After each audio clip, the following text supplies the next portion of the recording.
Billy, your consistent performances over the last year or two have got you into the top 10. You weren't actually in Geneva for the top 10. Why was that? Well, the horse has been campaigning pretty strongly there for the last couple of months, and here in Olympia, it's a really important show for us as riders and for owners who support us all year long. And I was thinking I'd give my horses a week off just to freshen up and prepare for this show. You can't go to the well too often, can you? But Sue Davis has been a very supportive owner for you. Yeah, I mean, I've been involved with Sue and Eddie for 8 or 9 years now. We've had horses like Louis Dam, Anastasia, and now she owns Jetem and Tinker Serenade, and they've been going unbelievably well this year. And as you know, Steve, without people like that, it's very difficult for us to be where we are, i.e. in the top 10 in the world. How many top horses do you need to keep on the circuit week in and week out? I mean, keeping them healthy and fresh and interested is the key to it. You mentioned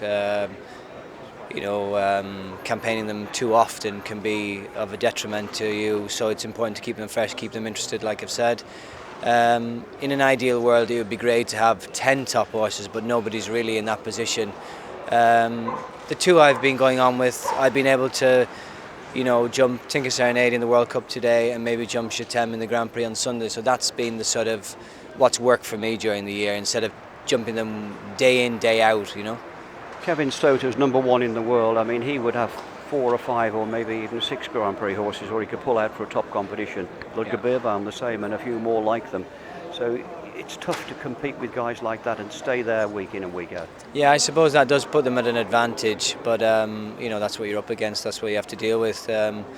Keeping owners, keeping sponsors. I mean, they're there for a reason. These people. They've obviously. I know Ludger with Madeleine Vinterschulz has been involved with him for probably 20 years. So, Ludger. Yeah. So there's no reason. There's no strange reason why they're there. They're there for a reason. They deserve to be there. So it's for people like us to get in the same situation.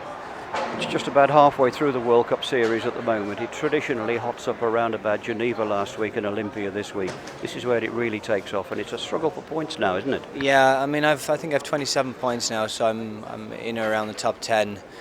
A good performance today would be ideal. Then we move on to Zurich in January, Satogenbosch, Gothenburg, etc., etc. So, yeah, I mean, it's a goal of mine to qualify for the World Cup finals this year. I have horses that are capable of going there and doing well, so I'm excited about keeping my performances up there and with the rest, You've had a great summer, though, on the Maidan Series in the Nations Cup. You'd be looking forward to doing the similar situation again next year, wouldn't you? Yeah, the mare Tinker Serenade seems to thrive at the Nations Cup situation. Big, impressive courses seem to be her forte. Like Aachen. Yeah, she jumped fantastically well there.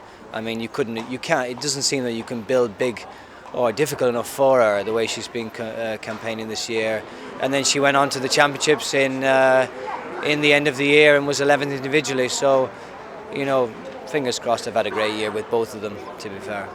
Well done. Thanks, Billy. Have a good ride. Thanks very much. Cheers.